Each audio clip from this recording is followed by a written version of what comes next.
Hello, everybody. My name is Ratnos, and we have a big set of alpha news today.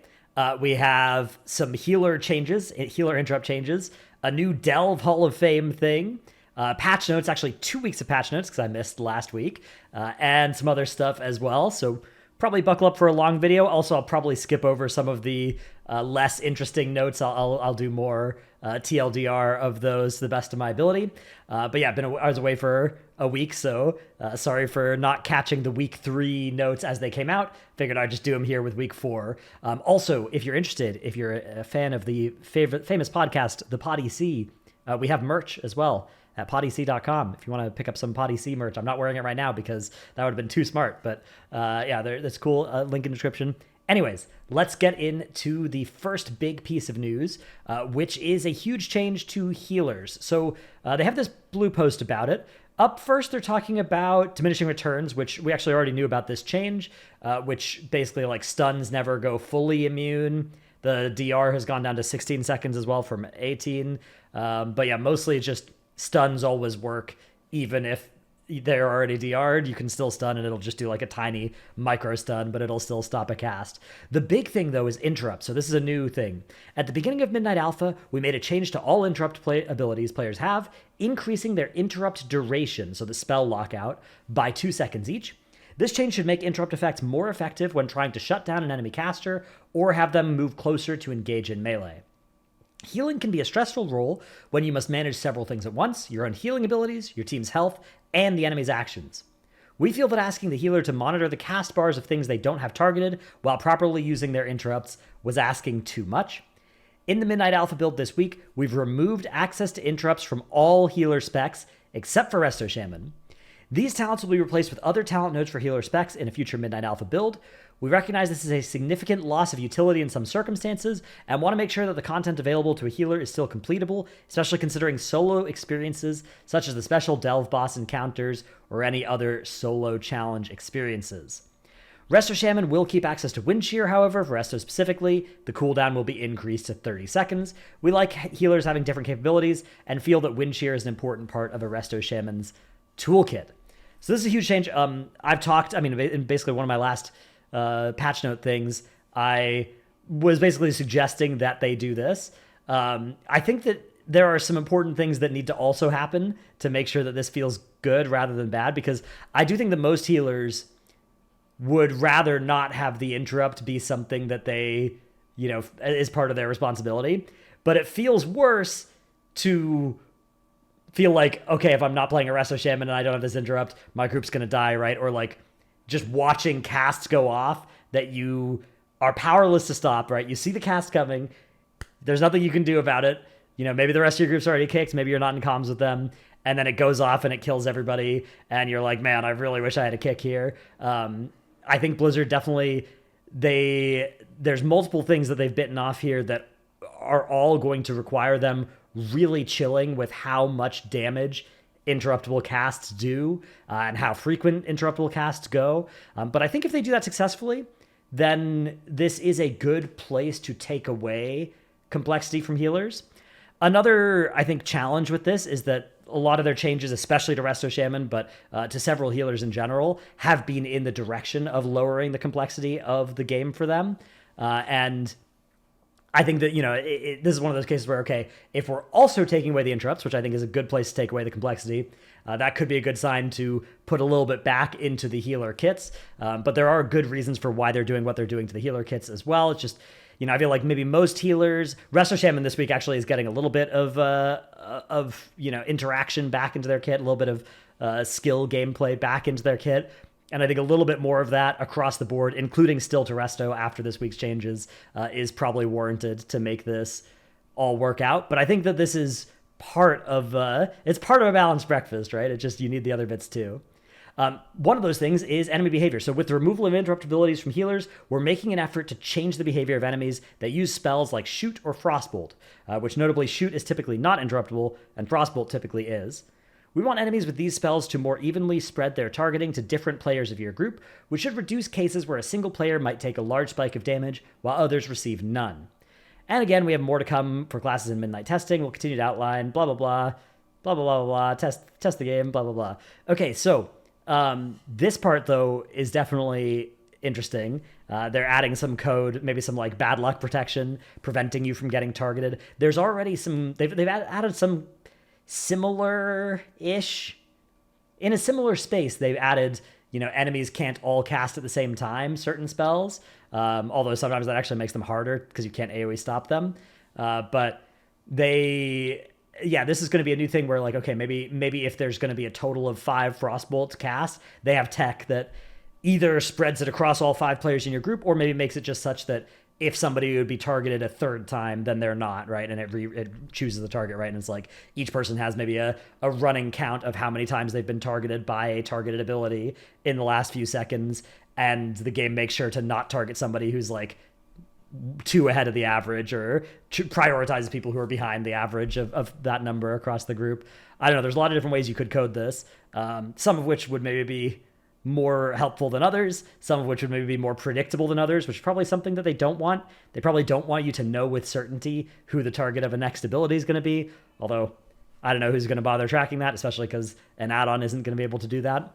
But either way, even if it just has that effect of making it so that somebody doesn't get targeted by 3 crossbolts within 5 seconds, that will help reduce the amount of cases where, as a healer, you feel like the way that you could have saved somebody was interrupting rather than healing, right? So that is a good combination with the interrupt change. Really looking forward to seeing exactly how that's coded. Okay, another cool big news change is there's a new achievement for basically a Hall of Fame style thing for delves. So we've learned that Noleus is going to be the new Kaiveza, right? The new delve nemesis in Season 1 of Midnight. And there's a new achievement for being one of the first 1,000 players in your region to defeat Noleus in his lair on tier ...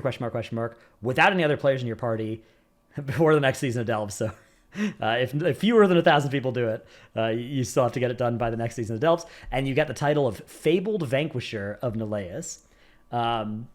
I think this is pretty sweet.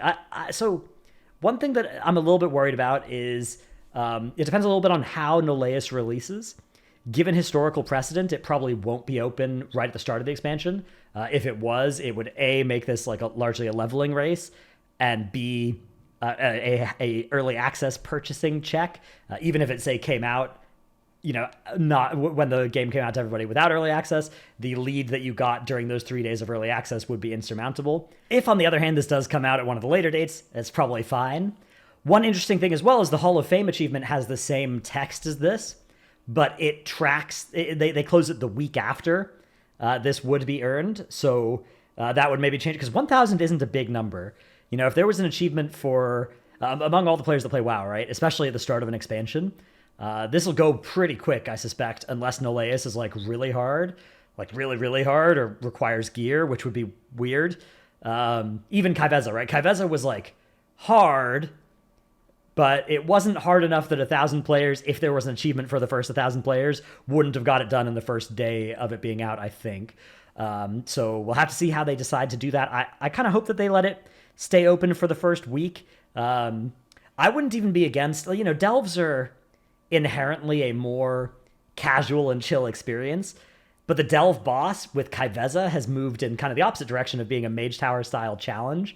So it's a little bit of an interesting, tension of, do they want the delve boss to be kind of the exact opposite of regular delves, to not, to have time pressure and super tight execution checks, and still have the delve companion. It's weird. I liked Kaiveza, and I do regular delves, although I think Kaiveza was the most fun thing in the delve ecosystem that I've done. But I guess I would maybe lean towards making this like do it in the first 14 days after it being available, something like that. Rather than the first 1,000 players. But we'll have to see. Well, a lot of this depends on their release timing, and how much, gear and Valera levels and stuff like that matter for killing Noleus. All right, let's move into the patch notes themselves. So we'll look at the week 4 patch notes real quick. Then we'll look at the week 3 patch notes, and then there's a couple of other posts as well. If you want to skip any of this, by the way, there's always the chapters down below. But We have the new Void Storm and Slayer's Rise, which we'll actually take a quick look at the Slayer's Rise preview at the end of this. It is a PvP zone, but it looks pretty cool. So Void Storm in general also looks pretty cool. Probably going to be my favorite zone aesthetically in the new expansion. And we also have some new class sets. Now, all of these class sets are in a pretty similar space to each other, with a couple of exceptions. They've redesigned the Unholy set bonus because they've been doing a little bit of reworking to how Putrefy and the disease extension stuff is going there. This Blood one, it's pretty whatever, right? Blood Boil deals extra damage and makes runic power. Death Strike deals increased damage and has a chance to grant a Blood Boil. So, there's a little bit of sort of rotational like fluidity being added by these set bonuses, but not a huge amount. And I think that's the same for most of these. Dev Evoker is a little bit of an exception.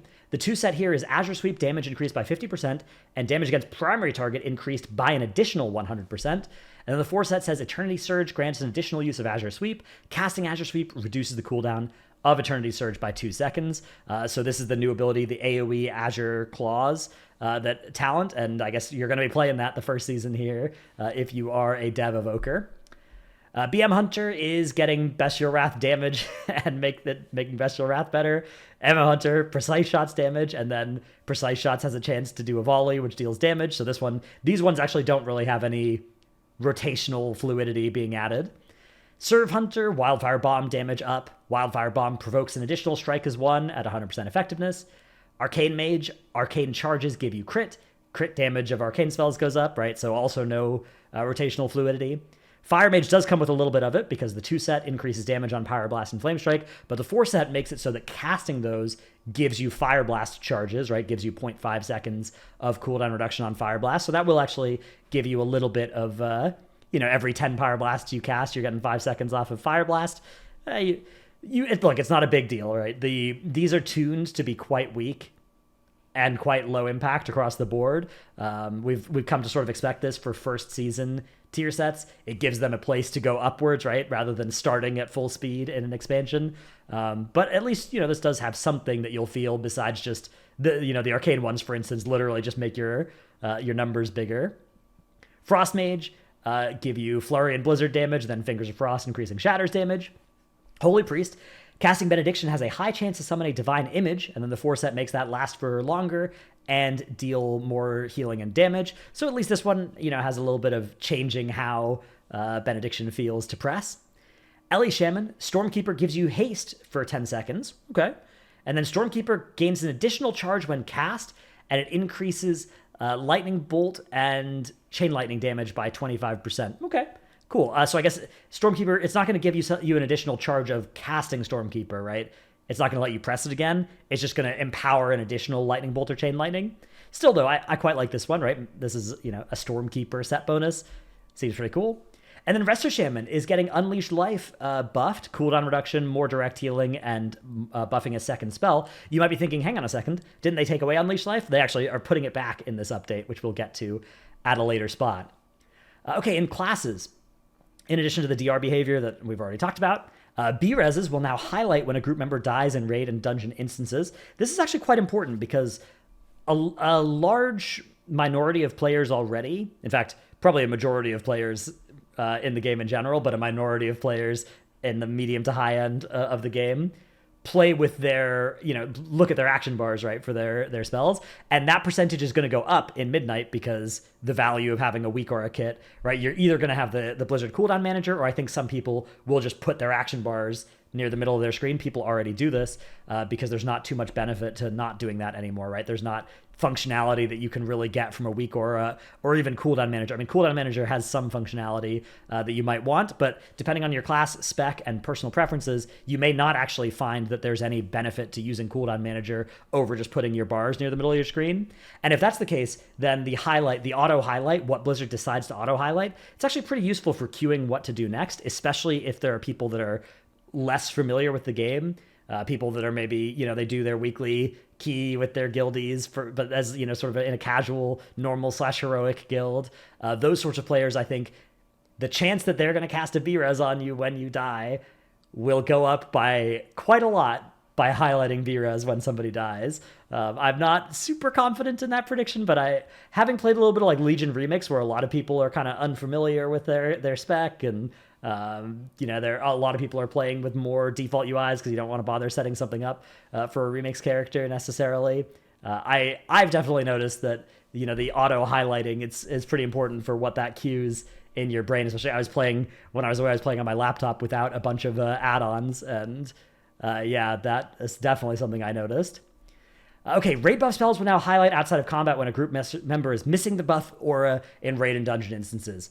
Another huge thing, if you are playing with, Blizzard raid bars, there's actually not a great way to do this inside a Mythic Plus keystone in Midnight. Because in Midnight, during the entirety of an M Plus run, whether or not you're in combat, add-ons can't tell if you're missing a raid buff or if somebody in your group is.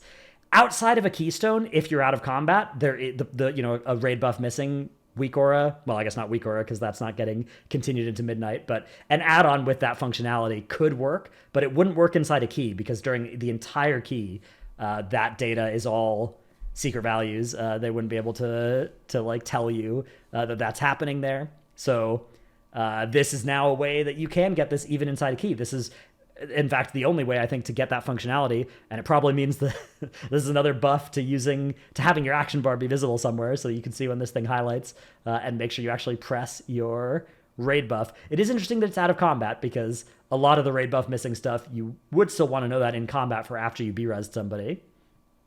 DK, so a lot of changes to DK came around in the week 3 notes. Unholy, not a huge one here, just a reaping secondary effect update here. We have some new talents for Aldrachi DH. Broken Spirit, making it so that you shatter an extra soul fragment on the Hunt or Sigil of Spite, and Chaos Strike and Soul Cleave have a chance to shatter a soul fragment. It's actually going to be really nice for rotating through your combos, especially for Havoc, because Havoc needs to... 20% of a soul fragment is a lot bigger of a deal for Havoc than it is for Vengeance when it comes to counting towards your next Reaver's Glaive. Keen Edge, increasing Reaver's Glaive's damage and other physical-only damage. Bladecraft Fury further empowers Blade Dancer Soul Cleave when cast after Chaos Strike and Fracture, increasing slashes to 12. Reaver's Mark now stacks up to 3 times and further empowers Chaos Strike or Fracture when cast after Blade Dancer Soul Cleave, applying an additional stack. So I think this is the current Manaforge Omega set bonus, basically, and this was definitely a... I think that this changed the rotation to basically just always doing the 12 slash rather than trying to go for the 3 stacks of Reaver's Mark. We'll have to see if that stays true with this version or if there was something else that was causing that incentive to be true, but it definitely made the rotation kind of easier because before there were sometimes situations where you'd want to do it in one order versus the other. And my understanding was in the Manaforge patch, as both Havoc and Vengeance, you pretty much just always empowered Chaos Strike Fracture first and then Blade Dancer Soul Cleave second, but yeah, we'll see. I don't know if this is the cause of that. And then Art of the Glaive is now granted by casting Sigil of Spite, was the Hunt, because I think the Hunt is gone from Vengeance. So yeah, all of the stuff that cared about the Hunt is now going to care about Sigil of Spite for Vengeance. Devourer, they're reskinning Fellscarred to Voidscarred for Devourer.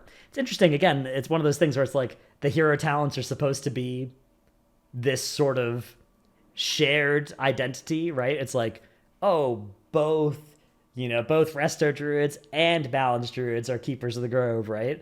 But this is one where they're literally saying, yeah, okay, there's going to be some of the same gameplay, but we actually don't, like, there's not the lore identity of these, Void-Scarred Devourer DHs and Fell-Scarred Havoc DHs is different. I don't have a strong opinion about that either way. It makes sense if you're adding something like Devourer where it's sort of a second generation Demon Hunter. Or third generation, I guess, because the second generation was already the playable ones. Then Havoc. We have the new Apex talent in now. So this is called Eternal Hunt. It makes the Hunt empower your next I-Beam, making it wider and damagier. And then reduce the Hunt's cooldown, make it do more damage, and apply its damage over time effect to additional enemies, which it was pretty hard to apply it to its full amount of enemies a lot of the time anyways, even if you were fighting a lot of enemies. But if you aimed it properly or did a good Fell Rush afterwards, you could sometimes. But yeah, this is pretty good, and this definitely makes it... This is a relative buff to Aldrachi as well, compared to Fellscarred, because The Hunt gives you a guaranteed Reaver's Glaive, which is, that's good for Eldrachi. Like I said, it only does it for Eldrachi. And then the last one is Blade Dance damage increased by 20%. Fully channeling I-Beam causes your next Blade Dance to refresh its own cooldown. So you'll get basically always 2 Death Sweeps in a I-Beam demonic window. Because demonic, they changed demonic around, but I think it's still there for Havoc, right? It's a Havoc thing now only. So yeah, interesting. Then we have I-Beam getting base cooldown reduction down to 30, and then Cycle of Hatred is going to give you, still reducing it down to 20-second cooldown, but by less, right? They're basically baking in half of Cycle of Hatred baseline and then cutting Cycle of Hatred in half. I kind of hate Cycle of Hatred because you can like pre-stack it before boss fights and stuff, and that's annoying and cringe to have be something that a talent does. So I would like them to kill it entirely and bake it all the way into I-Beam if possible. That would be really nice. Or at least make everything that anybody ever has to wait to pull a boss for not exist. Would make me very happy. Okay, then we have some new Druid of the Claw hero talents. So again, a lot of these are just the new columns being added for hero talents, although this one actually comes with some other updates as well. We have making it more likely to get a Ravage on your auto attacks. You have a chance to follow up any single target melee ability or raise with a Twin Claw, which generates rage and does some damage. Exacerbating wounds, making your dreadful wounds increase the damage that enemies take from your bleed dots by 8 or 15%. I assume 8 for Feral, because that would be a lot of damage if not. Then we have some updates for Strike for the Heart and Tear Down the Mighty, the most interesting of which is that it is now Sundering Roar cooldown reduction for Guardian. Claw Rampage is getting a slight nerf on its percent chance. Ravage is being updated just to be more likely baseline to trigger. Empowered Shapeshifting increases the damage of Shred and Swipe by a little bit more. They changed around some nodes, and they nerfed the Wild Power Surge for Guardian by quite a lot as well. Elun's Chosen has its new column as well. We have Star Cascade, which makes it so that gaining AP with Wrath or Starfire has a 40% chance to launch an 80 or 70% effective Star Surge, whereas for Guardian it says Thrash has a 50% chance to launch a Star Surge at 120% effectiveness. So this is pretty similar to the Elun's Chosen set bonus in Manaforge Omega. Penumbral Swell, making it so that Lunar Eclipse increases arcane damage by an additional 3%, or Lunar Beam increases arcane damage you deal by 10% while it's active. And then Bask in Moonlight, which increases the damage of Star Surge, Starfall, Maul, Raise, and Lunar Beam primary target only. Evoker, we have a new talent in for Chrono Warden that's replacing Threads of Fate called Nozdormu Adept. Temporal Anomaly mana cost reduced by 15%, cooldown reduced by 4 seconds, or Prescience cooldown reduced by 2 seconds, and it grants 1% additional crit chance. Prez is also getting a longer duration on Primacy, Prez Chrono Warden. Scale Commander, Melt Armor, and the damage effect from Maneuverability now extend its duration when Deep Breath is cast multiple times while the effect is active, which I think we'll learn about that a little bit in the dev notes down below. We have a new talent that makes it so that some of your self-healing is stronger. Quell is now in the Spectries, because of course it's a healer. It was a healer interrupt, and healer interrupts are getting removed. Og, Imminent Destruction's been redesigned to make Breath of Eons reduce the essence cost of your next 6 eruptions by 1. Molten Embers has made it so that enemies affected by Fire Breath's dot take 25% increased damage from your black spells. Quell has been moved there, and Imposing Presence and Inner Radiance are gone. Okay, one of the bigger specs to get changes here is Devastation. They're updating a couple of spec talents with the intent that they play more fluidly with other changes to the spec. Molten Embers and Imminent Destruction require delaying the second Deep Breath from Strafing Run, but we'd like for you to choose the best moment to use it instead. So we're updating them to be beneficial whether you use them back-to-back or wait. Scorching Embers has been adjusted to simplify its interaction with the new Consume Flame. Our intent is that you are maintaining Fire Breath on your target as Flame Shaper, regardless of the Empower level needed to do so. Apex talent is now in. It's called Rising Fury. While Dragon Rage is active, you gain Rising Fury every 6 seconds, giving you haste. When it reaches 5 stacks, it gives you 15% spell damage. And then when Dragon Rage ends, you gain Risen Fury for 4 seconds per stack, presumably per stack of Rising Fury, which grants the damage and haste bonuses and generates Essence Burst every 4 seconds. It's an interesting Apex talent. It's very reminiscent of the Amirdasil dev set bonus. And this playstyle, they've they flirted with this for a few different specs, right? It's existed sort of for Sun Fury in mages, right? This idea of like, when your cooldown's over, get some stuff. This one has, it's got sort of a double delayed thing though, right? Where it's like, okay, you press Dragon Rage, nothing happens except for the regular Dragon Rage stuff, right? But the Apex talent doesn't do anything.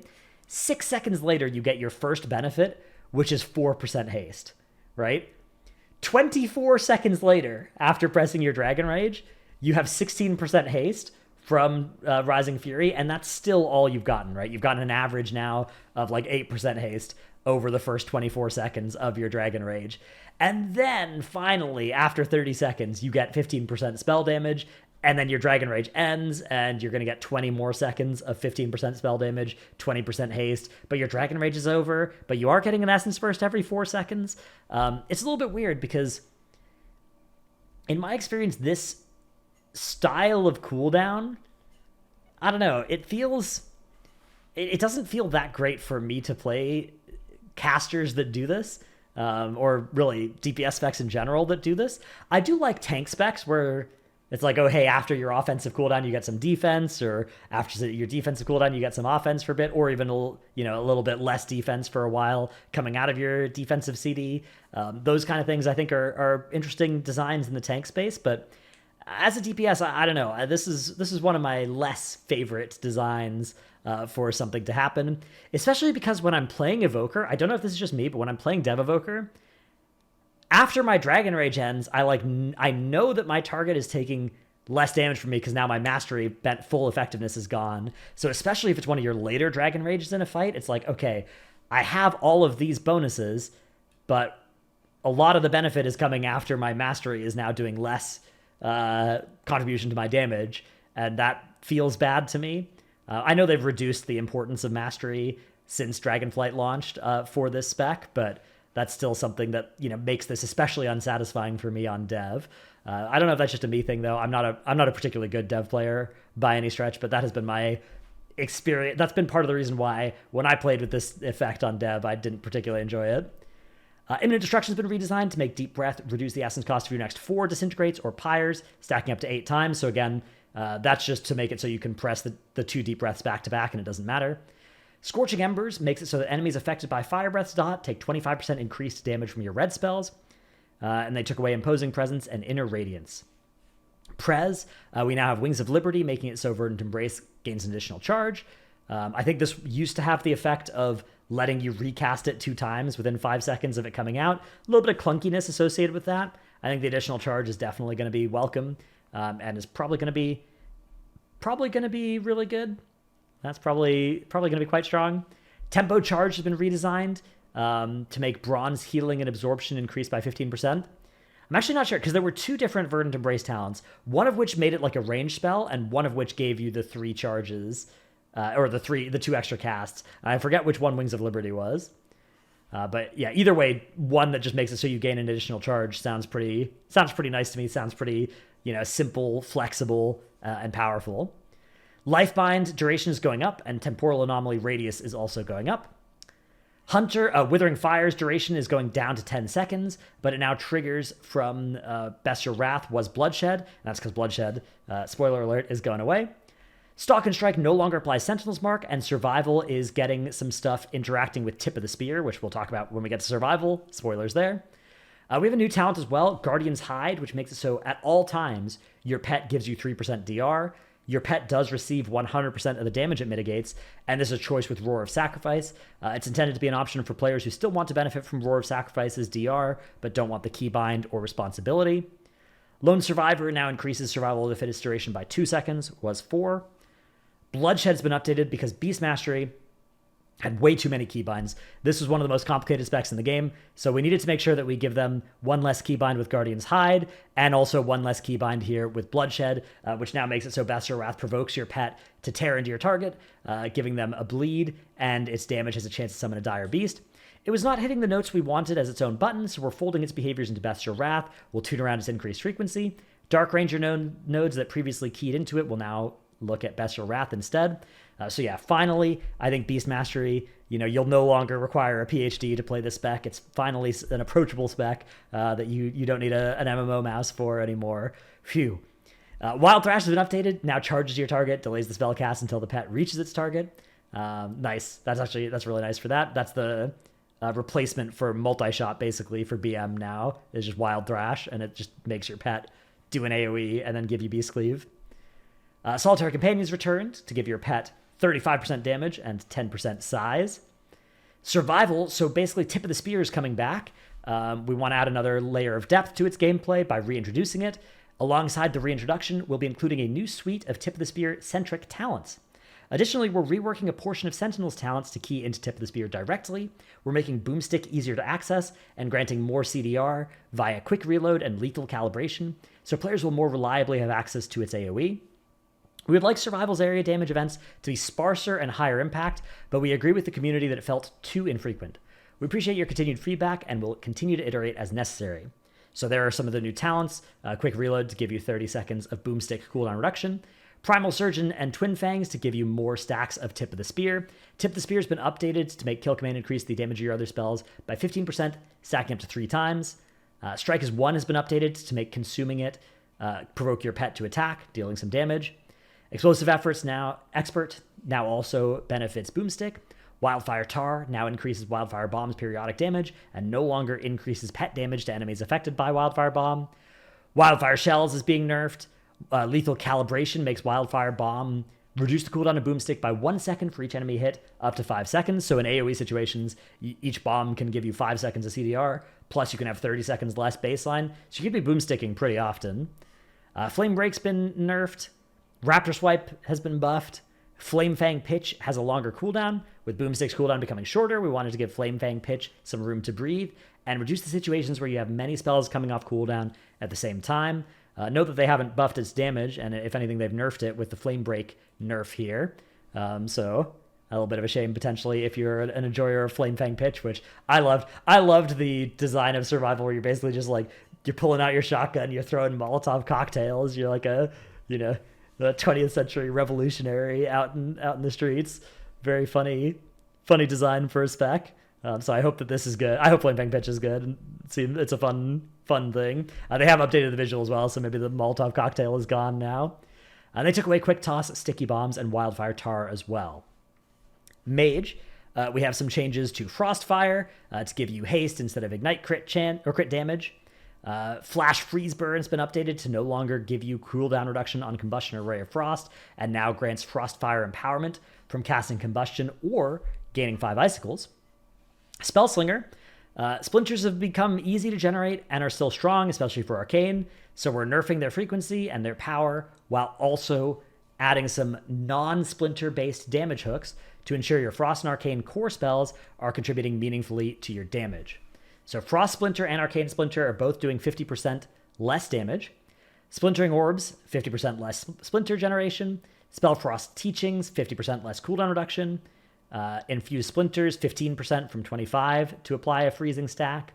Polished Focus, 15%. So this is a new effect on Polished Focus to give you 15% Arcane Barrage and Shatter damage. And Signature Spell now additionally increases Blast, Pulse, Blizzard, and Frostbolt damage by 15%. So a lot less damage and stuff that either generates or is generated by Splinters. But your baseline spells are going to do some more damage, which I think is good. I think when you look at a hero talent tree, a hero talent tree might contribute 40% to your DPS, for instance. As an example number, I think that's about right in a lot of cases. But it matters quite a lot whether that damage is like 30% is coming from your Splinters and 10% is coming from it making your spells stronger or making you cast extra spells or whatever, versus if it's 15% is coming from your Splinters and 25% is coming from making your spells stronger, right? And this is definitely moving in that direction, right? These are big, 15% damage on Barrage, Splinter, Blast, Blizzard, Frostbolt. I guess lesser there than, Blast, Barrage, Shatter. But still, these are big sources of your damage. Big chunks of your core spells are going to do more damage. Whether this is a net nerf or buff to Spellslinger, it's kind of irrelevant because that is the sort of thing that they the numbers on that can very easily get fixed and can swing wildly from patch to patch. But moving in the direction of your splinters being not as big of a chunk at the top of your damage meter is probably good. Although nobody's going to have a good damage meter in Midnight anyways, so who's going to know? It's all. That's actually not true. We don't know yet. We don't know yet if the Blizzard damage meters will be good by the time Midnight releases. All we know is they're not good yet on Alpha, or if they are, then it is on this newest build. But I haven't seen them be good yet. Okay, Sun Fury. We also have a small update as well, just a buff to Pyroclasm's damage bonus, and Meteor grants Pyroclasm. Ooh, that'll be fun. We also have some new changes to the class talents. We have one that gives you Intellect overlapping from your sort of 3 free ability things: Hot Streak, Clear Casting, and Brain Freeze. Improved Spell Steal. Spell Steal repeats its effect after 4 seconds, but it now has a cooldown of 4 seconds. Interesting effect there. Probably mostly, almost certainly something that will matter in PvP, but not PvE.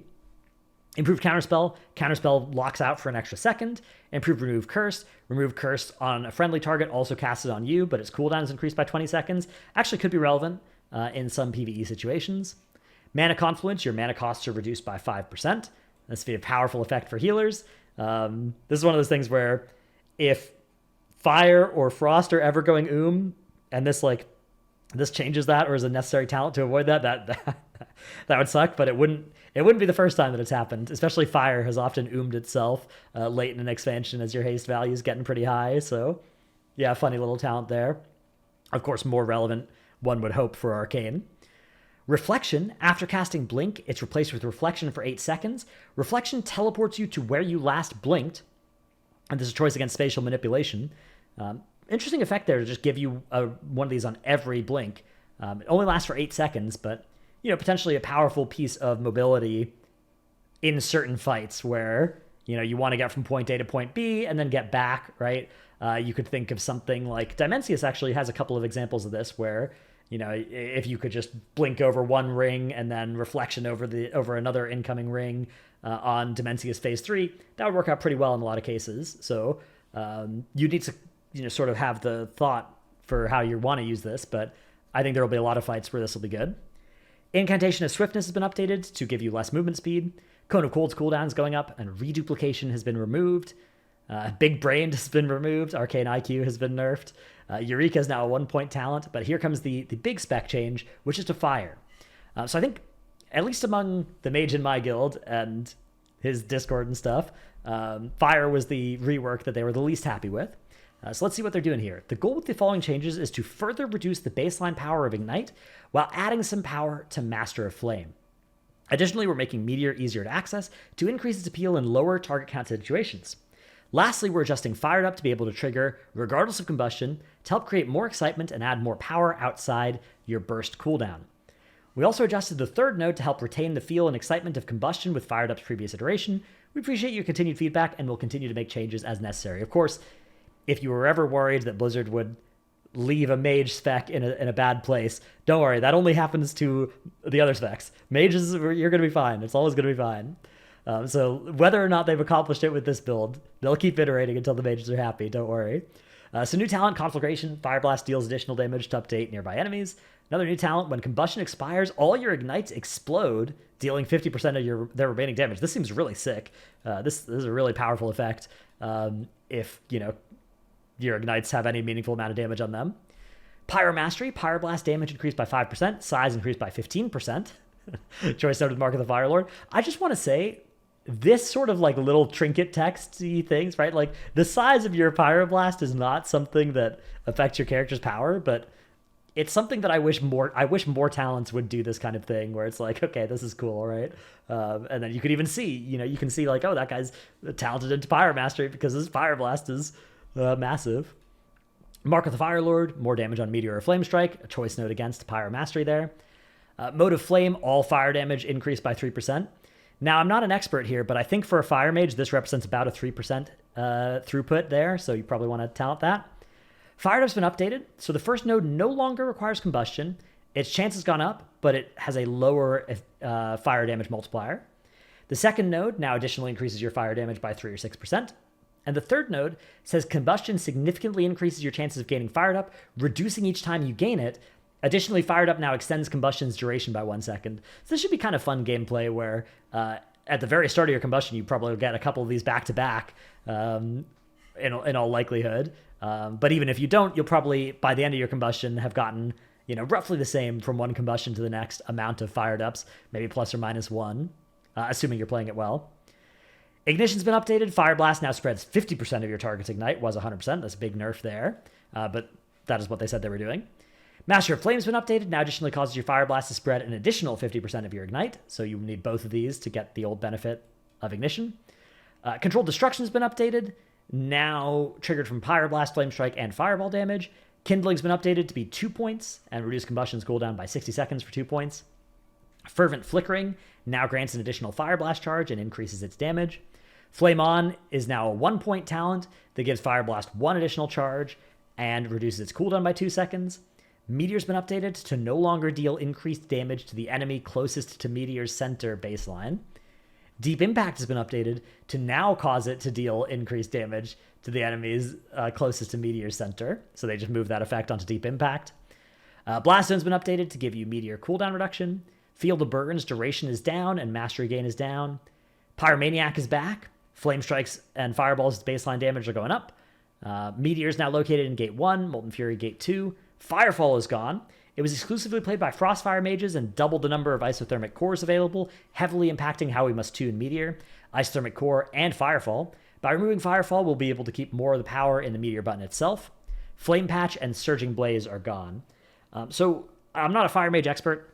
I play Fire Mage quite poorly when I do play it, but I do still think that there is some gameplay that is missing, some fun gameplay that is missing with either the mid War Within iterations of Frostfire had some really fun gameplay loops that I could understand. There was a lot of downsides to those as well. Sun King's Blessing as well was just a really fun playstyle for Fire that I would love to see continue to be supported. Pyroclasm just doesn't do the same thing for me as Sun King's Blessing does in the right situations. So I would love to see them support Sun King's Blessing. I'm stealing this specific suggestion from the mage in my guild, from Forgy in my guild, who may have stolen it from somebody else beforehand, but I wouldn't be surprised if he thought of this originally, of just making Sun King's Blessing a choice node against Combustion, and then tuning it to be as strong as clicking Combustion. I think that would be a really fun way to play Fire, because I've loved the SKB, planning ahead, figuring out how you're going to set it up, play style. I don't know. I mean, I think that there's still a lot of this looks like it's moving in a pretty good direction. I think just the gameplay outside of Combustion becoming a little bit more snappy, a little bit more engaged, will help for sure. But I'll have to wait and see exactly what the mages are saying about this as well. You got to remember as well, I'm sure it will get even better before this comes out. Mages will never be forgotten. Frost, we have some small updates here as well, making it so that Frigid Focus now increases Ray of Frost damage by less. Fingers of Frost have been updated to now cause your next Ice Lance to shatter the maximum number of freezing stacks Ice Lance is capable of shattering without consuming freezing stacks. Freezing's duration goes up. Comet Storm now replaces Ray of Frost, was Blizzard. Ooh, interesting. And many issues have been fixed as well. Monk, we have the new talent column for Master of Harmony. Harmonic Surge is there, which is the set bonus for Mana Forge Omega, making it so that casting Thunder Focus Tea or Celestial Brewer Infusion gives you next 2 Tiger Palms or Revivifies cause a Harmonic Surge. And then Potential Energy makes it so Keg Smash, Rising Sun Kick, or Rushing Wind Kick give you 1 stack of Harmonic Surge. So you're not going to get the random buildup, I guess, of... or I guess maybe you still will, but well, I'm not sure. I guess it's just going to be these abilities now. And then Zenith. Okay, so for Brewmaster, Blackout Combo increases Tiger Palm's damage by an additional 50%, and Keg Smash's Brew cooldown reduction by an additional 1 second. Press the Advantage's Nature damage is increased by 50%, and its cooldown reduction is increased by an additional 0.25 seconds. Mistweaver Ancient Teachings transfers an additional 50% damage dealing. Ooh, that is a big line of text to go into a hero talent tree here. Shadowpan. Just for Brewmaster, we are now having things get activated by invoking New Zao, and also reduce the cooldown of invoking New Zao. I guess these used to key off of Weapons of Order for in the last couple builds, but now they're on New Zao instead. Mistweaver This round of updates for Mistweaver is focused on injecting tuning knobs and gameplay we can utilize to balance out builds between different content.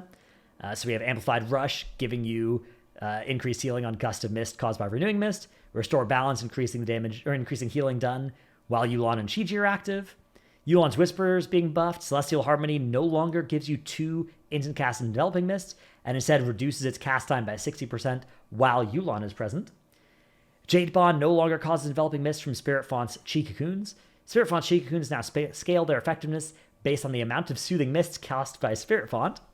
Shaylun Gift Clouds now increase the healing by 50% per stack, was 100. Invigorating Mists now increase the primary healing of Shaylun's Gift by 500%, was 75%. Chi-Chi's Gust of Mist are now 50% effective.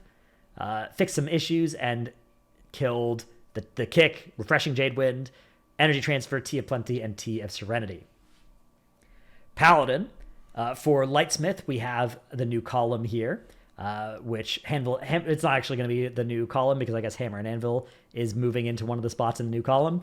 But yeah, its healing effect has a 30-yard radius now and a cap of 5 targets, but the new talents are Masterwork. After casting a Holy Armament, your next 3 abilities cast a lesser armament of the same kind on a nearby ally. Resounding Strike to make Divine Toll and Holy Armaments give you Hammer and Anvil at 100% effectiveness. And Reflection of Radiance, when your Holy Bulwark absorbs damage or your Sacred Weapon deals damage or healing, you have a chance to gain Grand Crusader or Awakening. Hammer of Wrath, icon and visual have been updated. Holy. Our goal with this update is to better define Holy Light's position within Holy Paladin's kit as a high-powered, always-available single-target healing nuke that is limited by its mana expenditure. Previously, it had been tied behind too many modifiers that we felt restricted its use too heavily on top of its mana cost and cast time. Additionally, we're continuing to condense Holy Paladin's aura tracking by redesigning Unending Light, removing Power of the Silver Hand, removing Blessing of Anshe's aura modifier, and redesigning Shining Righteousness. We've also added tuning knobs to several pieces of Holy Paladin's kit that were not previously tunable without affecting the baseline power of a spell.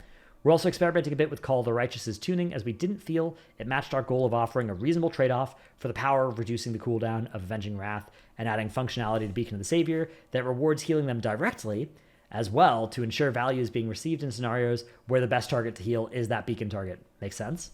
A lot of words here, but yeah, basically this last bit, that's definitely good text to make it so that if your Beacon, your Apex Talent Beacon goes on somebody that you want to heal, it's not like losing HPS to heal them.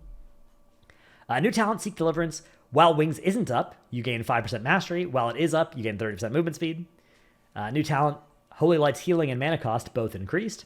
Blessing of Anshe now increases the healing of Holy Shock by 15%. Divine Favor has been redesigned to reduce the mana cost of Holy Light by 15% and reduce its cast time by 20%. Unending Light's been redesigned. Now increases the benefit Light of Dawn receives from Mastery by 20%. Holy Shock and Holy Light baseline healing are going up. Divine Toll and Rising Sunlight now cast less effective baseline Holy Shocks, 60%, down from 100, I think. Beacon of the Savior's 2-point talent now increases the amount of healing allies with Beacon of the Savior receive from you by 20%. Walk into the Light now only generates Holy Power. Hand of Divinity no longer gives you extra healing light power. Infusion no longer empowers Holy Light. Divine Revelations no longer mention Holy Light. Shining Righteousness now increases the Shield of Righteousness' chance to activate Divine Purpose to 35%. Call of the Righteous now decreases the duration of Avenging Wrath by 4 or 8 seconds, was 2.5 or 5 seconds, and the duration by 2.5 or 5 was 1.5 or 3. So more duration reduction, but yeah, I guess just more duration reduction on this. So a nerf to Call of the Righteous, whether you're playing Avenging Wrath or Avenging Crusader. Sanctified Wrath no longer decreases the cooldown of Holy Shock, but now increases the duration of Wings by 50%, was 25%. Aura Mastery is now connected to Unending Light.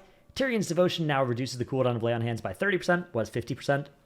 Hand of Divinity now activates 1 stack if talented into Avenging Crusader, was 2. Fixed some bugs and killed Power of the Silver Hand, Punishment, and Rebuke. Of course, the interrupt is gone. Priest, we have Shadow Archon Halo Healing, reduced by 75%. And all damage done by Shadow reduced by 25%. I guess they were just a little OP in the early builds here. Subtlety Rogue. This week's changes to relate to Subtlety's most iconic ability, Shadow Dance. Is that the Subtlety most iconic ability? I kind of feel like it's like Eviscerate. I don't know. Shadow Strike. Shadow Strike, Eviscerate.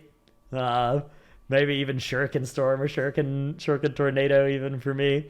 But or I guess yeah, Symbols of Death even. But Shadow Dance, okay, Shadow Dance, its most iconic ability, Shadow Dance, are intended to help address concerns about, or maybe even Secret Technique, about cooldown cadence. But we recognize these are minor changes that do not solve all problems. Many more changes will be coming. We have and will continue to evaluate feedback, and we plan on revising its approachability updates to address community concerns and work towards better achieving stated goals for its spec, as well as those for combat approachability in general.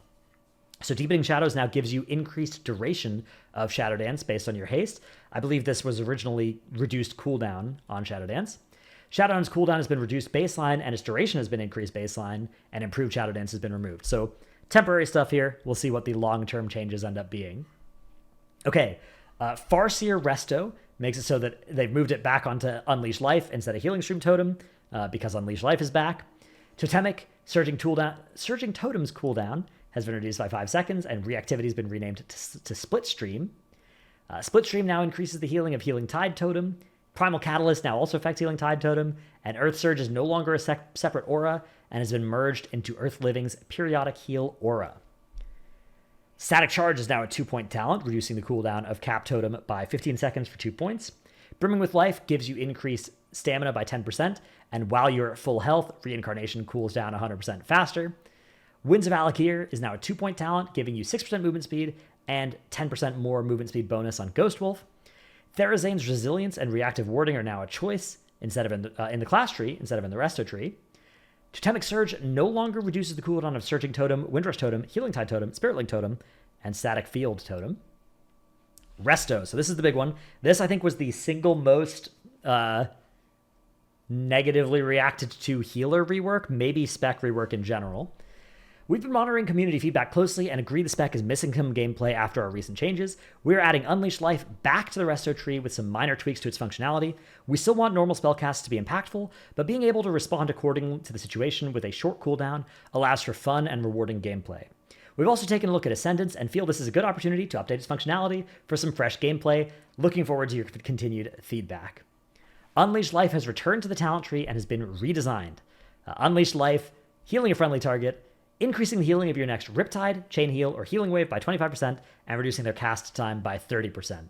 I think Unleash Life used to have some of the, different effects on different spells thing, like Blackout combo. Maybe I'm mistaken, but I don't remember if this is exactly how it used to work, or maybe it was just always supposed to go on, Chain Heal and Raid, because that was the most HPS or something. But yeah, I don't remember if this is how it used to work. Its healing has been increased, and its cooldown is longer as well. There's a new talent as well to make it heal for more and make its bonus healing effect do more as well. Ascendance has been redesigned. Instantly heals from nearby allies when you transform into a water element, or into a water ascendant. While ascended, casting Riptide causes your next Healing Wave or Chain Heal to be instant. Healing Wave and Chain Heal also apply Riptide to your target, and all healing done is increased by 30%. I love this. I think this is a really cool change to the cooldown, where you're going to press your healer cooldown, and you are not only still instantly healing, still doing more healing, right, across the board, but also your healing rotation is going to change. You're now going to want to go, Riptide Chain Heal, right, and that's and Riptide Chain Heal, right, Riptide Healing Wave. That is going to be a really fun little combo of buttons to press. Going to be rewarded a little bit for playing around your Ascendance better and casting your spells differently inside your Ascendance. I still think it's, the Unleash Life change and the Ascendance change here is still maybe not quite enough to move me towards being happy with Resto, but it's definitely a big step in the right direction. We also have some baseline healing increases. That doesn't really matter.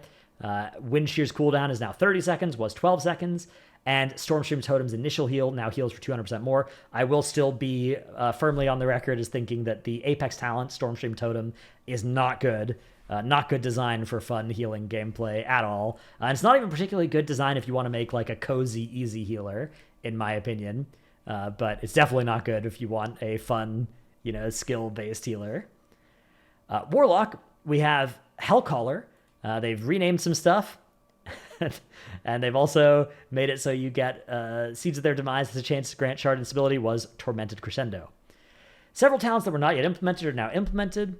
Infernal Beneficiary now causes Drain Life to heal your primary demon at 400% effectiveness, was 100%, so at least maybe it'll have some good use in some, high Delvey content or something. I don't know. Blight of Weakness now turns into Blight of Exhaustion while Pact of Exhaustion is active. which calls forth a cloud of cloying shadow mist that envelops the target and all nearby enemies within 10 yards, reducing their movement speed by 80% for 12 seconds. That's a huge slow.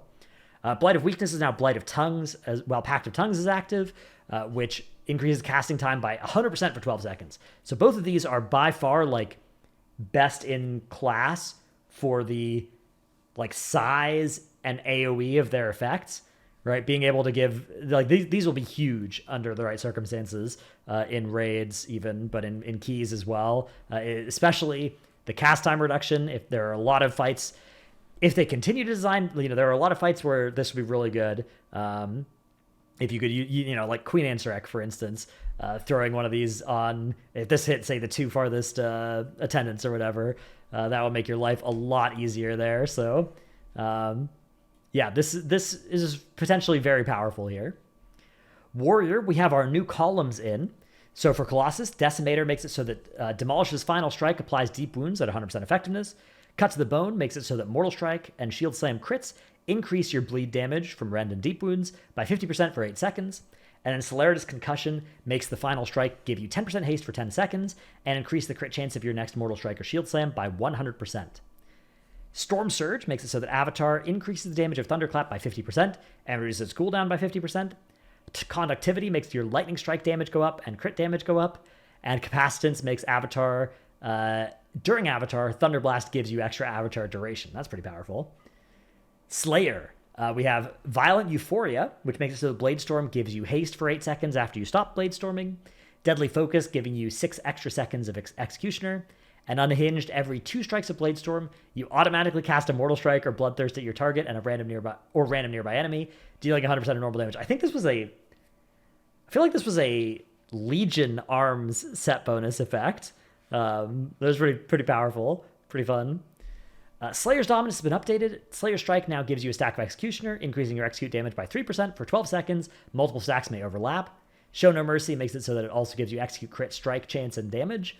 And Unrelenting Onslaught's been updated as well. Using execute causes you to both reduce the cooldown of Bladestorm by 3 seconds and apply 1 stack of Overwhelm to your primary target for each stack of Executioner you have.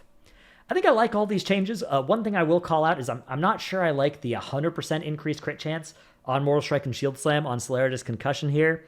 That is an effect that makes crit as a stat less valuable for, I think, a hero talent tree, especially for arms, but also with Prot, that I think they want crit to be a pretty good stat for. So I think that, this should maybe also increase their damage by your crit chance, right? That adding that line in would remove that effect, right? Make it so that increases the crit chance of your next Mortal Strike or Shield Slam by 100% and increases their damage based on your crit rating or whatever, right? Like that, I think that line of text would be really appreciated for making it so that the stat weight doesn't change too much from tree to tree. Again, it's one global every minute or whatever, 30 seconds that's going to be affected by this, but that's the one thing that jumped out to me here. We have some new class talents for Warrior as well. Healing received increased by 3%, and all self-healing increased by an additional 10%. This is the kind of effect that, if this is, however much throughput you budget this for, healing received increases tend to scale less well into high-end content than damage reductions or max HP increases, right? Effective health increases, typically. Now, that might change if they accomplish some of their midnight goals of making, damage less spiky, making incoming healing more important. But historically, this is a lot weaker than similar talents for other specs that are like, hey, here's 5% stamina or here's 3% reduced damage taken, right? And that's not true in Delve content, for instance, right? It's not true in Mythic Zero Keystones necessarily, but it is true typically in like pushing M+ or Mythic rating, that this effect tends to fall off. Fearless, cooldown of Berserker Rage reduced by 50%. Berserker Rage removes all movement speed impairing effects. Choice node with Berserker Shout. Javelineer, giving you Stormbolt, Shattering Throw, Wrecking Throw, and Champion Spear apply Hamstring to affected targets. Champion Spear has been redesigned, so the dev notes say the previous iteration was an experiment to see if a softer version of a pull-in effect would be useful. We don't feel this was a success, so we're trying another approach to Champion Spear that leans into Warrior's natural mobility and providing a new tool for engagement or gap closing. So you throw a spear at a location, chaining all enemies to the spear's location, dealing physical damage instantly, additional physical damage over 6 seconds. While the spear is active, activating the ability will cause you to leap to the spear, slamming down to deal physical damage to all targets. So you press it once, you throw the spear, you press it again, you like heroic leap into the spear. All damage reduced beyond 5 targets, generates 10 rage. A cool idea, definitely a cool idea. Intimidating Shout's been updated. Enemies other than the primary target are no longer feared in place, but flee from the warrior. But their movement speed is reduced by 70%, now on a choice node with Piercing Howl. We're experimenting with many of their iconic shouts to give them more utility in more situations. Here we're adding a snare to make it less risky to use it in dungeon and open world content, and positioning it against Piercing Howl with a similar snare, but a movement speed buff for allies. We're interested to see what new uses players come up with for these abilities. Cool. I think this is definitely cool. You know, you've got 2 different slows, although you wouldn't usually use Intimidating Shout as a slow because it, you know, makes them kind of run in random directions, but you maybe could in the right situations. It often breaks pretty quickly as well. Hopefully the movement speed slow, I guess, stays on them after the fear part of it is broken. That would be really nice. But yeah, I think that's a cool idea. Honed Reflexes now has an additional effect. Successfully interrupting an enemy increases the damage you deal to them by 5% for 10 seconds. So they've added a couple different sort of carrots incentivizing you to kick enemies. For DH and Shaman, you get damage reduction, magic damage reduction when you kick. But this one gives you increased damage dealt. DH, I believe, used to have this. Yeah, this is definitely going to make warriors want to... Well, that's the thing. It's going to make some warriors want to kick that know about this, but, you know... How many will? I don't know. It's kind of, 5% is a small enough number that it's kind of, it's pretty negligible, right? Battlefield Commander's been updated to increase the health granted by Rallying Cry by an additional 2% and its duration by 3 seconds, but no longer giving movement speed or leech. And Berserker Shout's radius is going up by 100%, was 8 yards. Barbaric Training has been updated to increase the damage less and the crit damage less on Slam, Whirlwind, and Thunderclap, but it's now 2-pointers, so I guess maybe with 2 points you get the same benefit. Thunderclap will now automatically apply Rend to 5 targets if talented into Rend. Crushing Force is now 2 points. The talent tree has been updated. We're continuing to update on the class tree goals, aiming to add more utility to the warrior class tree to allow for different playstyles and builds for different types of content. Blood and Thunder's gone. Rend is an iconic core warrior ability. We want it to be available to all warriors. We'd like to find a balance between Rend being applied by Thunderclap, and thus Thunderclap being required for all warriors, and it being added as an active button to all builds, even though there's a use Thunderclap. The previous iteration of a choice between Rend and Blood and Thunder was deemed to be unnecessarily confusing, so we're simplifying things. If Protection and Mountain Thane warriors, or any others that enjoy the fantasy, want to use Rend, they simply take Rend and continue using Thunderclap, whereas other specs can have access to AoE Rend without needing to invest in Thunderclap or incorporate it into their rotations. Cacophonous Roar, Concussive Blows, Deft Strikes, and Menace are also all gone, and Bloodborne no longer requires Bloodthirst to crit. All targets hit by Bloodthirst will take additional damage from your bleeds. Then we also have some new stuff on UI and accessibility.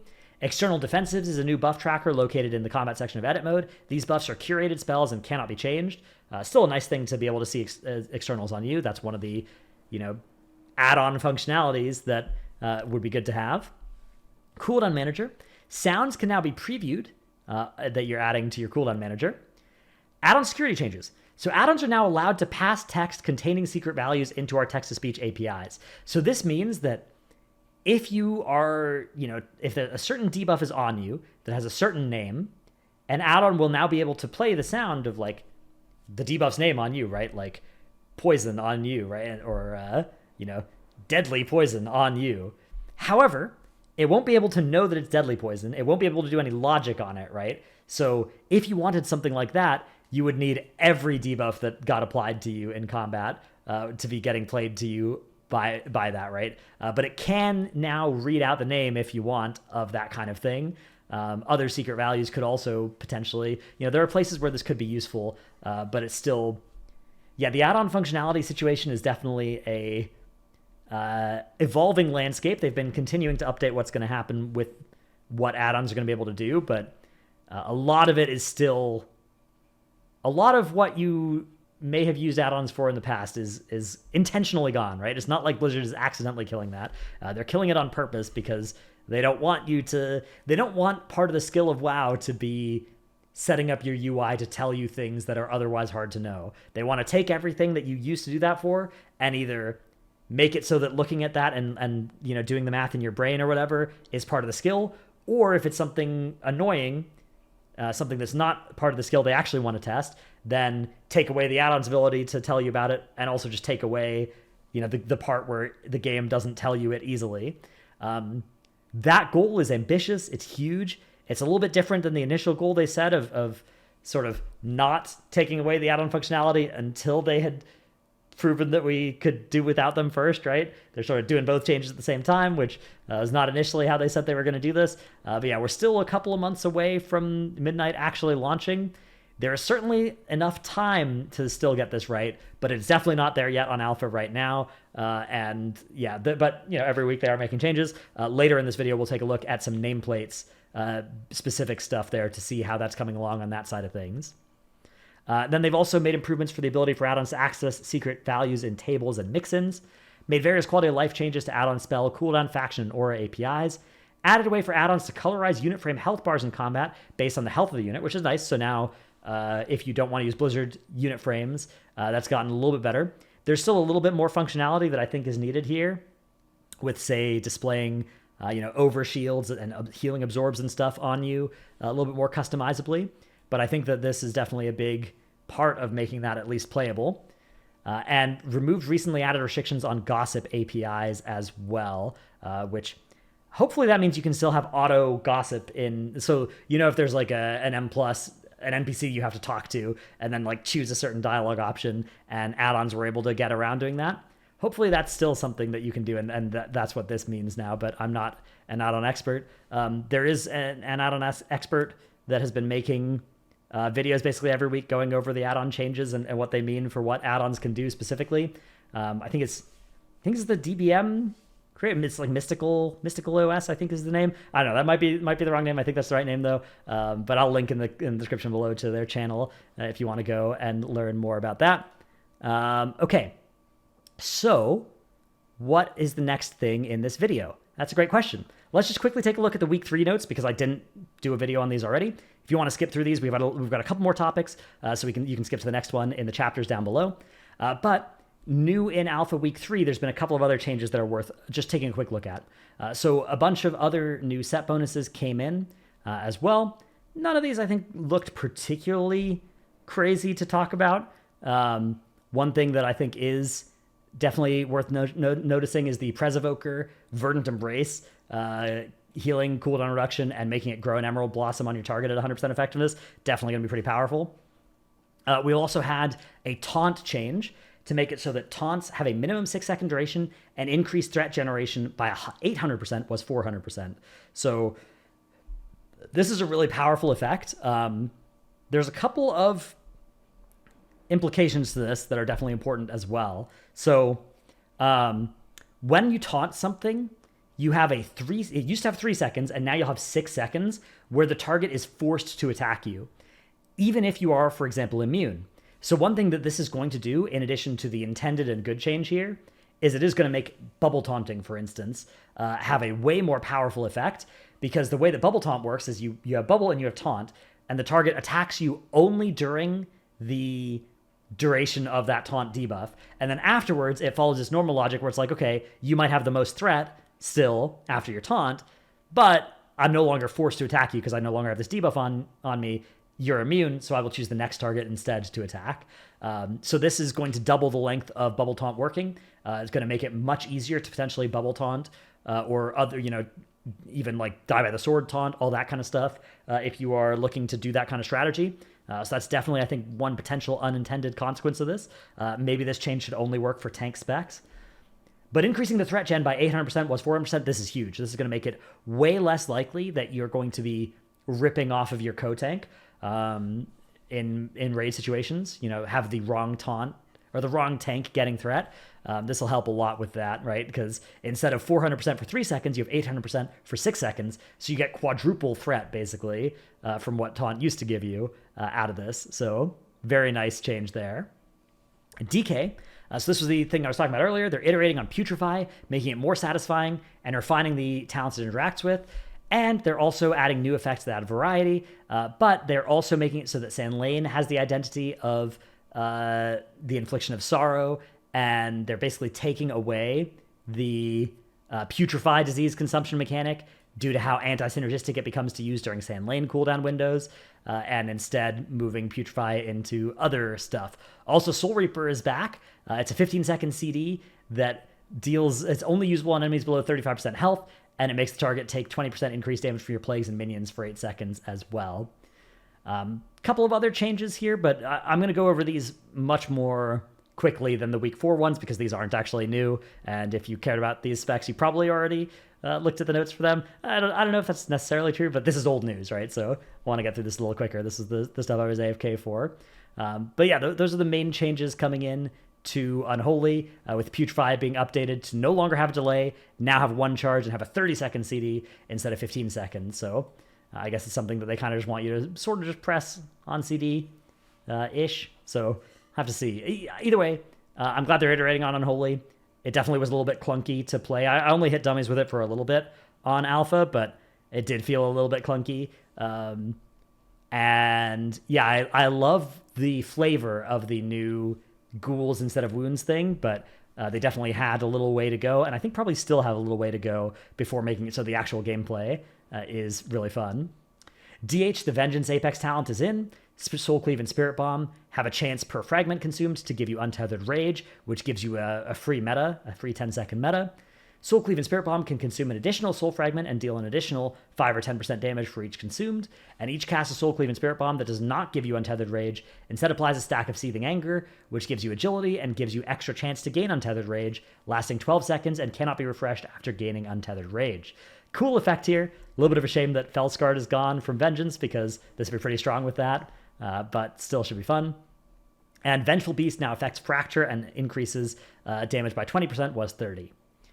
Druid, we have the new columns for Wildstalker, which give you extra grow rate on your vines or blooms, extra chance to trigger bursting growth every 2 seconds, and your bleeds and other dot or hot effects are 6% more effective. Guardian has its Apex talent in. It's called Wild Guardian. After Berserker Incarn ends, you gain access to Wild Guardian, which gives you your next 2 casts of Iron Fur, Maul, and Frenzied Regen to be echoed at 50% effectiveness. Mastery is being increased by 6% as the next 2-pointer makes that happen, and also makes Wild Guardian's echoes, instead of 50% effectiveness, 150% effectiveness. And while the last point makes it so that if it empowers an Iron Fur, it absorbs damage. If it empowers Frenzy Regen, it gives you Dream of Cenarius. And if it empowers Maul, it deals 50% additional damage as a dot over 12 seconds. Lunar Beam now applies a dot to its primary target, and its AoE damage is capped at 5 targets. I wish they would do this more as like a soft cap, especially for tank AoE damage effects, because part of their functionality is threat. I think that when you cap the damage because you're worried about their AoE damage getting too high, it sucks that the threat is, sort of a collateral damage in that. So I wish these were soft caps instead of, hard caps. Resto. As a result of recent changes, too much healing was concentrated into Soul of the Forest and not enough from Swiftmen's initial healing. We're rebalancing that. We're also removing Wildwood Roots so that Regrowth's cast time is higher, which is necessary in order to keep Regrowth's healing feeling bursty. So there's a new talent that makes Swiftmen do more healing. Its healing is also just being increased baseline. Everbloom's Blooming Frenzy now causes Life Bloom to bloom 5 times, was 8. Nature Swiftness increases the healing of Wild Growth by 60%, was 100. Soul of the Forest, 60%, was 100. And Wildwood Roots, Intensity, Abundance, and Improved Swiftmen's. Wildwood Roots is gone, and those other 3 talents are moving around. Preservation, a little bit of changes to nerf Call of Ysera and buff Fluttering Seedlings. Mistweaver is getting Tranquil Tea, which I think was already removed in the next build.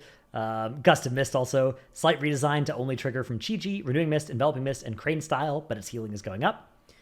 Paladin, so there were some other changes to it last week as well, with a redesign to Seraphic Barrier to get you conversion from healing into Absorb Shield on Word of Glory and Light of Dawn.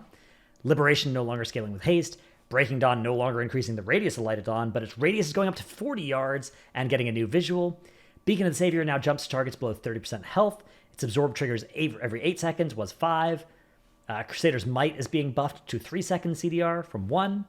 Judgment's cooldown is down. Holy Shock's cooldown is down. Avenging Crusader now reduces the cooldown of Judgment by 40% and transfers 150% of its damage into healing, which both of those are nerfs.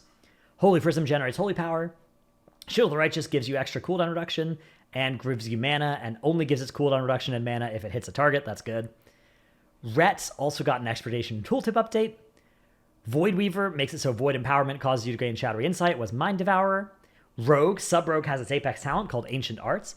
Damaging attacks that expend Shadow techniques to generate combo points have a 15% chance per stack expended to create a Shadow clone that repeats the attack for 50% of normal damage as Shadow. Shadow damage up by 10%. Shadow clones have a 100% chance to trigger Shadow techniques effect. After attacks generate combo points, if 5 or more stacks of Shadow techniques remain, your next damaging finishing move will expend them to generate combo points up to your max. Pretty cool. And then Shuriken Tornado now increases Shuriken Storm's cost by 60% in addition to its previous effect. Farseer has its new column here. Ancestral Influence, your intellect is increased by 1% for each ancestor. Windspeaker to give you cast time reduction on Wave, Surge, Chain Heal, and Lava Burst. Mystic Knowledge for 8 seconds after Ancestral Swiftness. The recharge rate of Riptide is increased by 30%, and the chance for Lava Surge to occur is increased by 20%. Elemental Reverb increases Lava Burst damage by 10%, was 20. And for Ellie only, Ancestors last longer, and Offering from Beyond now gives you 3 seconds cooldown reduction on Stormkeeper when an Ancestor is called, was Fire or Storm Ellie. Totemic, new talent that makes it so Healing Stream Totem has less cooldown, and chance to apply Earth Living when Healing Stream Totem or Storm Stream Totem heal allies. Some new class talents, Flat Mastery, Water and Lightning Shield to give you primary stat. Casting Water or Lightning Shield also applies Earth Shield to yourself and any weapon imbuements if known. Nice quality of life there on the second part, but mostly just pure throughput talent. Winds of Valakir has been redesigned to give you movement speed and movement speed bonus of Ghost Wolf, and then in this week's build, of course, this got to a 2-point node. Nature's Fury is now a 2-pointer, giving you Nature crit chance 2% per rank, and some stuff has moved around. Ellie's Apex talent is now in. We have Feedback Loop, which makes it so that overload damage goes up, spell crit chance goes up, Elemental Fury's damage goes up. And this is the one that's actually interesting here. Overload has a 25% chance to cause an extra overload, which can only occur once per cast. That's, I guess, a pretty cool double overload thing. A new talent here, Call of Fire, to make it so that Ascendance gives you a Fire Ellie. Crackling Fury, Voltaic Blaze cooldown reduced and nature damage increased. Intellect, Haste, okay, whatever. Flame Shock damage up. Storm Frenzy has been redesigned to give you cast time reduction on Bolt, Tempest, and Chain Lightning. Elemental Unity, nerfed. Flames of the Cauldron, buffed. Power of the Maelstrom, nerfed. Ascendance now replaces Fire Ellie when talented. Lava Burst damage is now increased by its crit chance. Its damage reduced by 20%. And so that's nice. So that makes crit not a dead stat for Lava Burst. That's cool. Voltaic Blaze damage increased by 100%. Resto, Lava Burst damage now increased by its crit chance, and Chain Heal mana cost reduced by 10%. Warlock, they've got a bunch of Haste, Crit, Leech, and Intellect flat percents. Healthstone now restore extra health and have an additional charge. Drain Life now heals for 700% of damage dealt, and grants Soul Leech equal to 10% of its damage dealt. These are all talents, these aren't changes to the baseline abilities. Fortified Soul, Soul Leech now grants shields up to 15% of your max health. Oppressive Darkness gives you cooldown reduction on Shadow Fury, increased radius, reduced cooldown on Howl of Terror, and it now fears extra targets. Infernal Beneficiary, this one has been, again, re-updated in week 4 to make it so that Drain Life heals at 400% effectiveness to your primary demon. Improved Mortal, presumably this is Improved Mortal Coil, but Improved Mortal would be nice too. Increases the range of Mortal Coil by 10 yards and the amount it heals by 5%. Shared Vitality and Dark Fury also are now gone. AF, we've removed the maximum stack count of UA to avoid situations where casting it could result in a wasted soul shard. Additionally, we're improving the feel of Dark Harvest by modifying it to immediately start its channel. Nice. Destro, we're improving Soulfire to make it more appealing as a capstone option against Dimensional Rift. We want it to be a rewarding spell that requires knowing when to plant and cast it, giving players the ability to optimize it by casting as soon as possible after coming off cooldown. Interesting. So its damage going up by 400% and has a 3.5 second baseline cast time, was 4 seconds. So it's a long cast time. Warlocks do play a lot of haste, but even still, it's a long cast time. But if it does a lot of damage, it'll feel good. I think the thing with Soulfire is that it had a long cast time, but you were basically only supposed to press it when you got a buff that made it have a short cast time, and it didn't do enough damage to feel good at the long cast time. And really, even at the short cast time, you mostly, I think, were using it for the other stuff it gave you. So this is a cool design for it. We'll see if it ends up being fun for Destro Locks to have, something that's like, okay, I want to find 3 seconds to turret and just do this long cast, kind of like Pyroclasm or Sun King's Blessing for fire, potentially. Arms' new Apex talent is in. It's called Master of Warfare.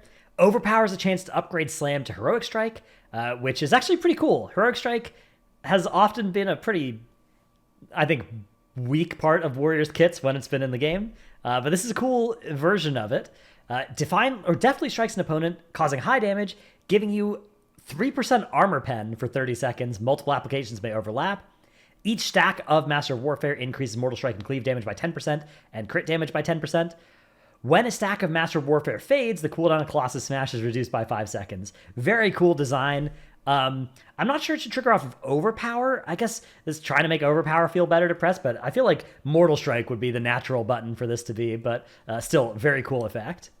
Fury has its talent. It's called Rampaging Berserker. During Recklessness, crits fuel your thirst for blood, giving you a stack of Rampaging Berserker, which gives you strength per stack and lasts for 20 seconds after Recklessness ends. Rampage's rage cost is reduced by 30, and its damage is increased by 20% during Recklessness, and Rampage extends Rampaging Berserker by 2 seconds. So, welcome back, Breath of Syndragosa, to Fury Warriors somehow. Protection has Phalanx, which makes it so that Shield Slam crits unleash a wave of force, dealing physical damage to all enemies in front of you, and reducing the damage they deal to you by 5% for 5 seconds. Damage dealt by Thunderclap and Wave of Force is increased by 20%. And when Shield Block is active, Shield Slam deals 10% additional damage and has a 20% increased chance to crit. So these are some of the things I'm talking about when I'm saying like the auto crit on the Shield Slam in the Demolisher new talents. There's like crit chance increases here. There's a little bit of anti-synergy there. But cool effect. Fun little bit of tankiness, a little bit of damage. It seems pretty fun. I think the Vengeance is maybe my favorite. Actually, I guess the Prop Pally is my favorite tank Apex talent so far. And then there is some functionality added to the cooldown manager to basically let you have stuff glow when it's in pandemic range. You can add a sound alert into pandemic range as well. It's interesting because I think there's a good chance that for some of these specs, it's actually going to be more sound alerts than we used to have with weak auras. Because with weak auras, you probably didn't want to have a sound alert for when dots are entering pandemic range to refresh or something like that. But if you now no longer have a way that works as well for your eyes in the middle of your screen, right? If you don't like the way the cooldown manager looks, then you might actually find that paradoxically in Midnight, you're now using the sound alerts in the cooldown manager that you didn't need to in the past when you used to have a good way to display it visually with weak auras. So that would be, I think, an unfortunate side effect if that ends up being true for people. Because I think, do we ever want WoW to be such that you are getting a ping when your dot is entering pandemic range in your ears and that's what's reminding you to refresh it? I think that would be a failure if it was being used outside of, say, accessibility cases. Like if you're somebody for whom that is getting you around some problem that you otherwise have, some something that some eye problem, some kind of effect like that is making the game more playable for you. I think that's great. So I think the functionality existing for that is really good. But I do think that if it becomes like the meta way to play a dot spec, for instance, is to have sound alerts on your dots entering pandemic, when it used to be to just have bars that showed you the things with like a dashed line at the spot where you're supposed to refresh it, and that's no longer something that can be easily done. I think that would be a downgrade in terms of just the experience of the gameplay. Then there's been some of the other add-on security changes. So again, these were the ones last week, loosening some restrictions, allowing and chat to allow add-ons to communicate when not in an encounter or active M+ or PvP match. Loosened some restrictions to allow cooldown information.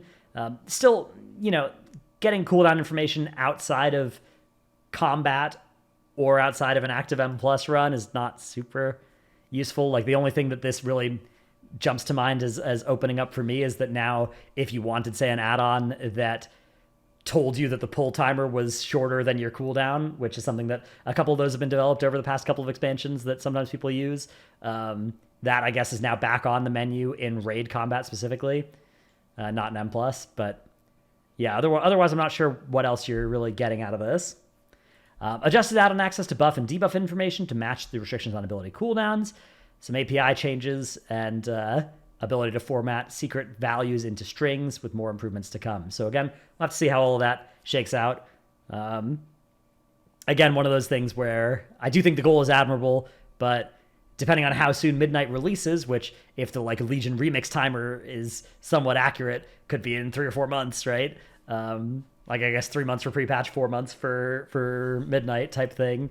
Then it's not, again, it's one of those things where there's definitely enough time if there is the will, right? That's the combination of how much time do you have and how much work, or how hard is this, how high of a priority is this. And there's a lot going on with add-ons because nameplates, unit frames, damage meters are all, I would say, in a much worse state than would be good to launch with. And then the cooldown manager is actually getting close. I think the cooldown manager is definitely getting close to, if not already there. And again, just using your action bars in the middle of your screen is potentially just even better for a lot of specs. And that's fine as well.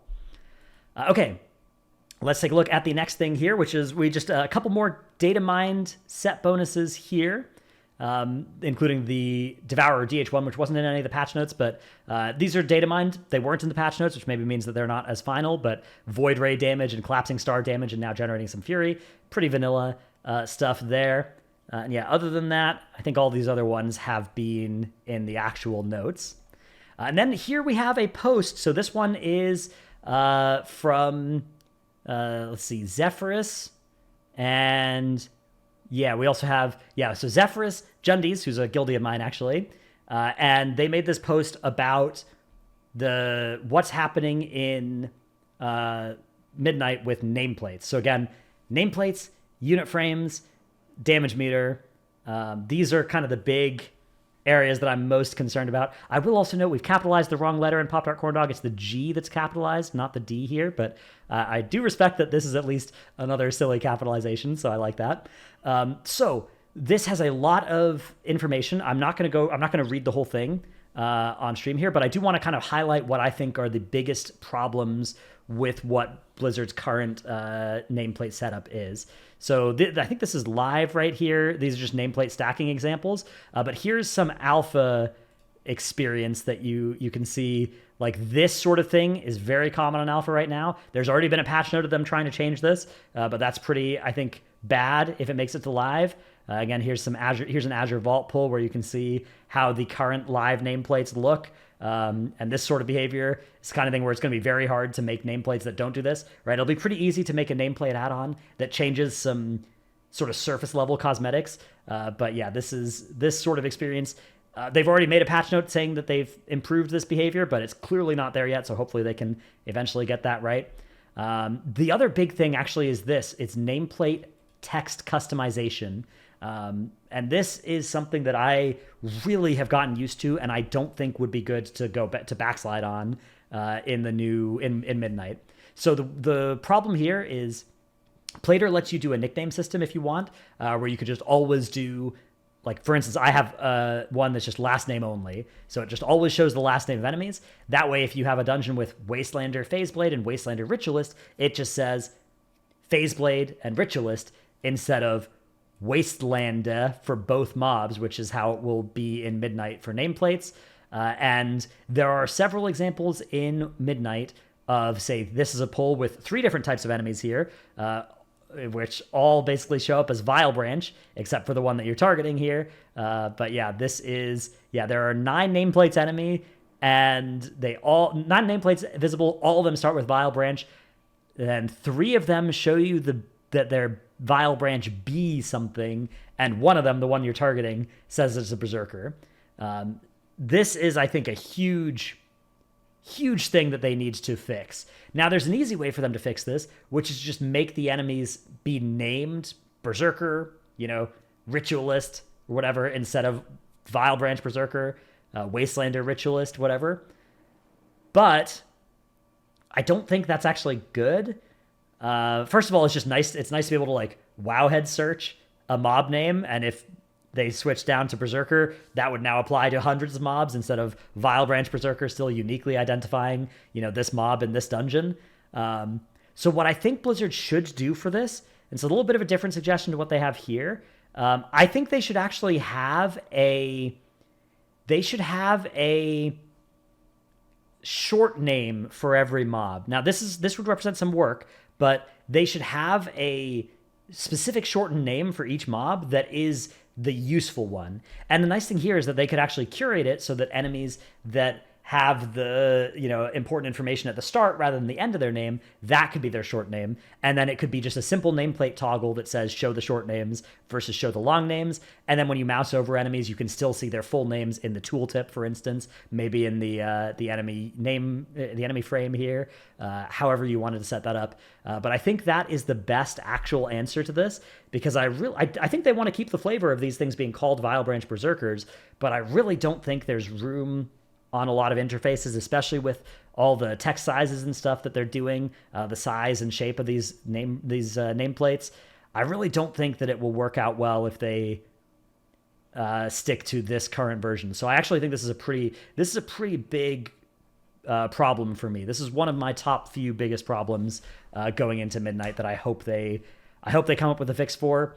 If they just give us the ability to use an add-on to turn back on the last name only functionality, I guess that would also be okay. But honestly, it's one of those things where I don't think you should need an add-on to do this. I think it should be just in your options to just toggle, short names for enemies. So that similarly, you could take away the server for players, right? And it would just show their actual name instead of showing their server in their nameplate. I think that would be really good. And there's a lot of other changes that they talk about, all the different things that can go on with enemies, right? Border color changing, moving around how nameplates are, right? Like, looking at this behavior here. I think of some of these I think I'm fine with losing the functionality on. I'm a little bit less worried with some of this stuff. Like if they can get it right with the default debuffs that they show, so that they're like what 98% of players want to see on that spec, that would be good. And if they just showed those, that that could be good. I think that would work out nicely. It's one of those things where just moving that functionality back onto add-ons. I think it would be better if we didn't have to have an add-on for that. But failing them being able to actually commit to doing it well in-house, then they should give it back to the add-ons.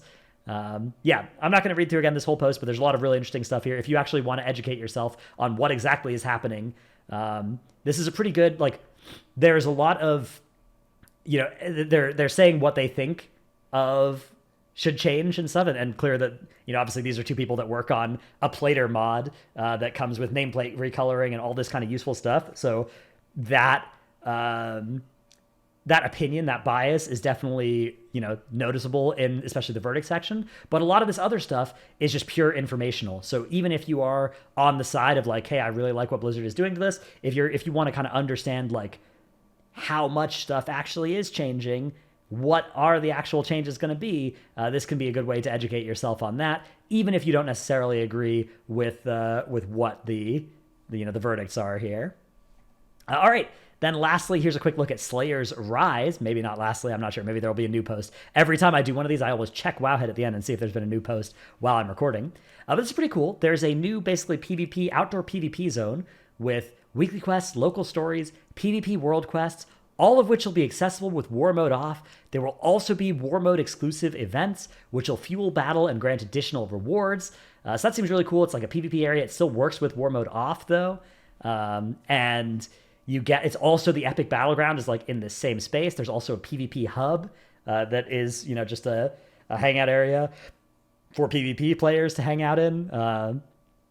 Portals to and from Silvermoon, dueling grounds. So this is really good news if you're a PvP enjoyer. I think that I think that this looks like one of the more compelling iterations of a PvP area in an expansion here. So should be pretty cool. Hopefully it's fun for them. Hopefully it's not something that I have to engage with too much, but I wouldn't be surprised if, especially in the first patch of the expansion, there also ends up being some PvE power that you can get out of this, because there usually is in the first patch, just because we all have leveling gear, and usually the PvP gear is better than the leveling gear even in PvE. Okay, let's quickly check Wowhead front page. Wowhead front page. Okay. I think we've already looked at both of these. Yeah, this is okay. This is just the behavior on enemy behavior, which we don't actually have a good example. This doesn't say exactly how this is changing yet, so that still remains to be seen. And the talent calculator has been updated as well. Cool. All right. So that's it. That's it for this update. Hope you've enjoyed this video. Thanks so much for watching. See you in the next one. Bye.